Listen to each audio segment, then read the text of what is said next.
Good morning student, have a nice day. आप लोग कैसे हो? अच्छे हो ना? घर पे पढ़ाई कर रहे हो ना?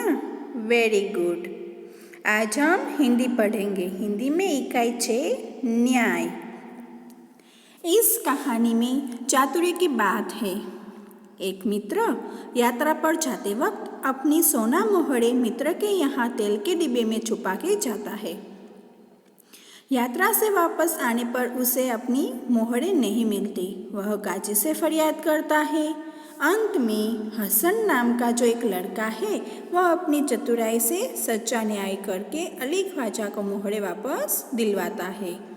यह रोचक कहानी न्याय और बुद्धिमत्ता की एक झलक देती है।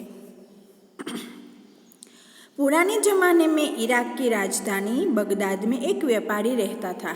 नाम था उसका अली ख्वाजा। व्यापार करते करते जब उसके पास 1000 सोने मोहरे इकट्ठे हो गए तो उसने मक्का शरीफ की यात्रा का निश्चय किया।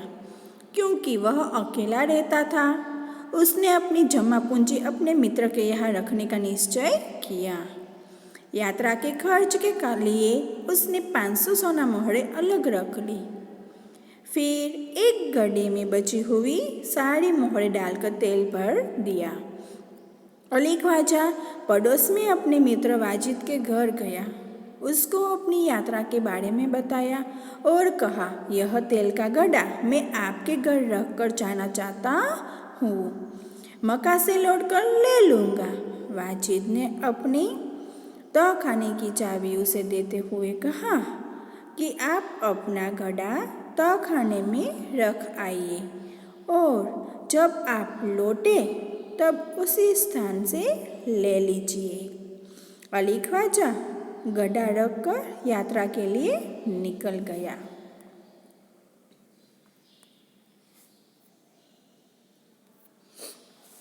एक दिन वाजिद के घर दावत थी।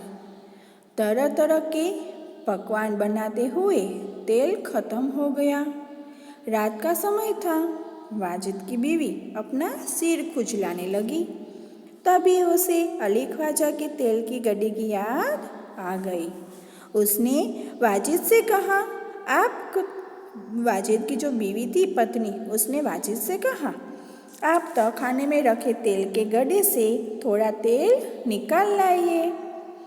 इस समय बाजार तो बंद है। कल सुबह बाजार से नया तेल लाकर गड्ढे में भर देंगे। ख्वाजा आज रात ही आकर तो तेल नहीं मांगेंगे। ऐसे बोल रहा कि ख्वाजा अली ख्वाजा है, वो आज रात को आकर तेल तो नहीं मांगेंगे। बीवी की बात सुनकर वाजिद तहखाने में गया।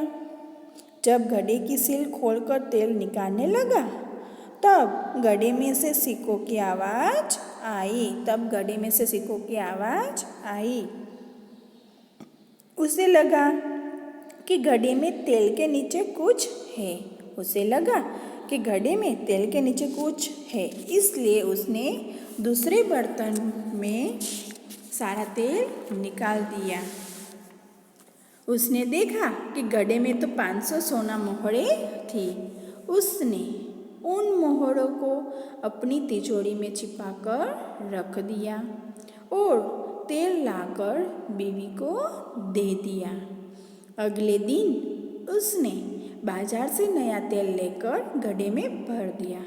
उसे वैसे ही सील बंद कर दिया जैसे कि अली ख्वाजा ने सील किया था। कुछ दिनों के बाद अली ख्वाजा मक्का की यात्रा से वापस आया। घर में अपना सामान रखकर वह सीधा वाजिद के घर गया और अपनी यात्रा की सारी बातें बताई। फिर तेल का गड्ढा लेकर वह घर आ गया। जब उसने गड्ढे का तेल निकाल कर देखा तो उसके पैरों तले जमीन ही खिसक गई। वह सिर पकड़कर बैठ गया क्योंकि गड्ढे में एक भी सोने की मोहरें नहीं थी। वह सोचने लगा, अब क्या किया जाए। वह उल्टे पांव वाजिद के घर गया और अपनी मोहरें मांगने लगा। वाजिद ने कहा कि सीलबंद तेल का गड्ढा आपको उसी स्थान से मिला जहां आप रखकर गए थे। मैंने तो उसे हाथ भी नहीं लगाया। मैं कैसे मान लूँ कि उसमें सोनों की मोहरें थी। दोनों मित्रों में कहासुनी होने लगी। दोनों का झगड़ा सुनकर आसपास के लोग इकट्ठे हो गए। उन्होंने जब झगड़े का बढ़ते हुए देखा तो ख्वाजा से कहा कि आप काजी की अदालत में जाइए, वही आपके झगड़े को मिटा सकता है। ख्वाजा ने काजी की अदालत में अपनी बात रखी, परंतु पक्के सबूतों के अभाव में उसे वहाँ से निराश लौटना पड़ा। तब उसने बगदाद के खलीफा के यहाँ अपील की और न्याय मांगा। खलीफा ने उसकी अपील स्वीकार ली। खलीफा ने सारे मामले पर विचार करने के लिए कुछ समय चाहा। 1 सप्ताह बाद वह समय सुनवाई के लिए दे दिया गया।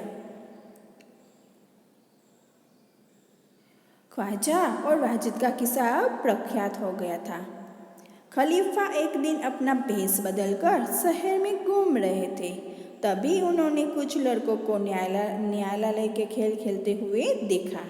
वह छिपकर उनका खेल देखने लगे। उन्हें लगा कि जो लड़का न्यायाधीश बना है वह बड़ा समझदार है। वह जिस तरह से न्याय कर रहा है बिल्कुल ठीक है। इसलिए उन्होंने उस लड़के को अपने पास बुलाया और उसका नाम पूछा। लड़के ने कहा, मेरा नाम हसन है। खलीफा ने कहा, मैंने तुम्हारा खेल देखा, तुम बहुत समझदार हो। कल हमारे दरबार में आना। अगले दिन खलीफा के दरबार में अली ख्वाजा, वाजिद और हसन उपस्थित हुए। खलीफा ने हसन से कहा कि तुम इन दोनों के झगड़े का किस्सा सुनो और बताओ कि इनमें से कौन सच बोल रहा है। हसन ने दोनों की बातें ध्यान से सुनी। फिर उसने 2 तेलियों को बुलाया। थोड़ी देर में 2 तेली आ गए। हसन ने उनसे कहा, आप इस गड्ढे के तेल की जांच कीजिए और बताइए इस गड्ढे में तेल कितना पुराना है। दोनों तेलियों ने बारी बारी से तेल को देखा, सूंघा और चखा, फिर अपना निर्णय दिया। गड्ढे का तेल 2 महीने पुराना लगता है, इससे ज़्यादा नहीं। वो 2 तेलिए थे, उसने बोला। तेलियों की बात सुनकर वाजिद तो घबरा गया, लेकिन अली ख्वाजा जो था वो खुश होकर बोल पड़ा, हुजूर, मैं तो 6 महीने पहले मक्का की यात्रा करने गया था, तब भी मैंने तेल खरीदा था। तेलियों और अली ख्वाजा की बात सुनकर सबको वास्तविकता का ज्ञान हो गया। खलीफा को न्याय के लिए सबूत मिल गया था। खलीफा ने हसन को धन्यवाद दिया और वाजिद से कहा कि आपने अली ख्वाजा के गड्ढे में से तेल और मोहरें निकाली है, आप उन्हें वापस कीजिए और चोरी और विश्वासघात के अपराध की सजा भुगतिए। खलीफा ने हसन को बहुत सारा पुरस्कार दिया। खलीफा के दरबार में उपस्थित सभी लोगों ने हसन की सूझबूझ और न्याय की पूरी प्रशंसा की। पूरी यानी कि खूब सारी प्रशंसा की।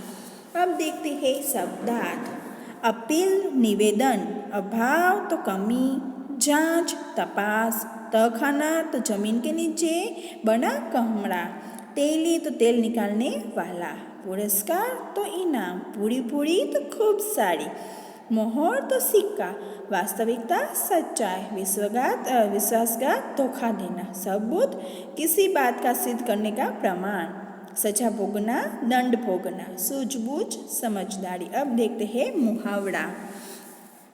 सिर खुजलाना, सोचना, समझ न पाना कि क्या किया जाए, पैरों तले जमीन खिसक जाना, आघात लगना, कहासुनी होना, बातों की लड़ाई होना, सिर पकड़कर बैठ जाना, हताश होना, निराश होना। Thank you.